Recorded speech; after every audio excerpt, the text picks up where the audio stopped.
Brandon coming to you from Owner's Acres here in Aurora. I hope you all had a safe and happy 4th of July. Got a little bit of a break. I know I saw a lot of pivots going, so I know not all of you hung out at the lake for 3 or 4 days like everybody perceives, right?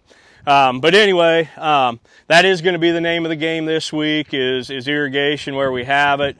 Hopefully we can catch some rain in the dryland areas, because now we move into that stage where the crop is really going to start pouring the water usage on. So we're looking at 30/100ths today, crop water use, both in the corn and also in the soybeans. When we look at the soybean plant, up till today we've been kind of laying back on the soybeans, but now you see we have pod formation. We still have new blooms coming out, and obviously we're still looking at vegetative growth here. So these soybeans will pick up their water usage, so it's time to go on the soybeans. Typically we hold back. We don't want to overwater early on soybeans, but now is that time where we'll be pouring the water to the soybeans as well. So just pay attention to that. Your crop water usages, your ETs, that kind of fluctuates a little bit with the weather, but we're into that 30/100ths a day, an inch every 4-day type time frame. So we'll need to keep the water going out here. A couple other things. You look, we got lit up by Japanese beetles here, pretty heavy foliage feeding.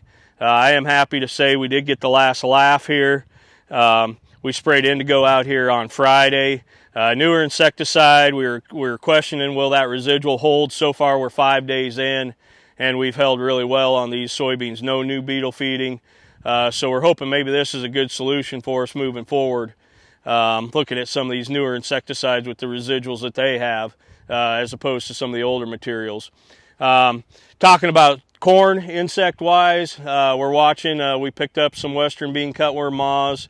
We're just on the early edge of that flight, so we expect that to pick up as we move throughout the week. We may hit that 25 to 50% flight range by the end of the week, which is going to time about right with where the corn is.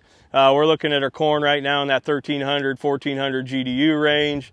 So we'll start to see some tassels poke here in the next 5 to 10 days. You might see some on the earlier corn here poking out any day now.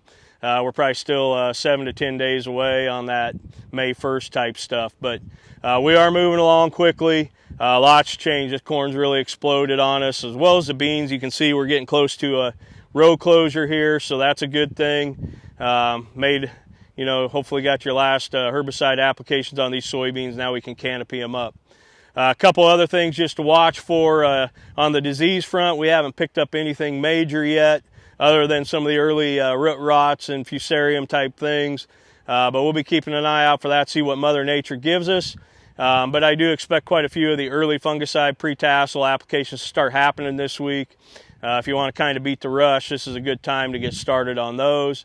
And finally, we are doing quite a few meetings here over the next week, 7 to 10 days. So contact your local location. We have some ready to grow meetings going on where we're getting a little more detail about what you can do to influence this crop from here on out.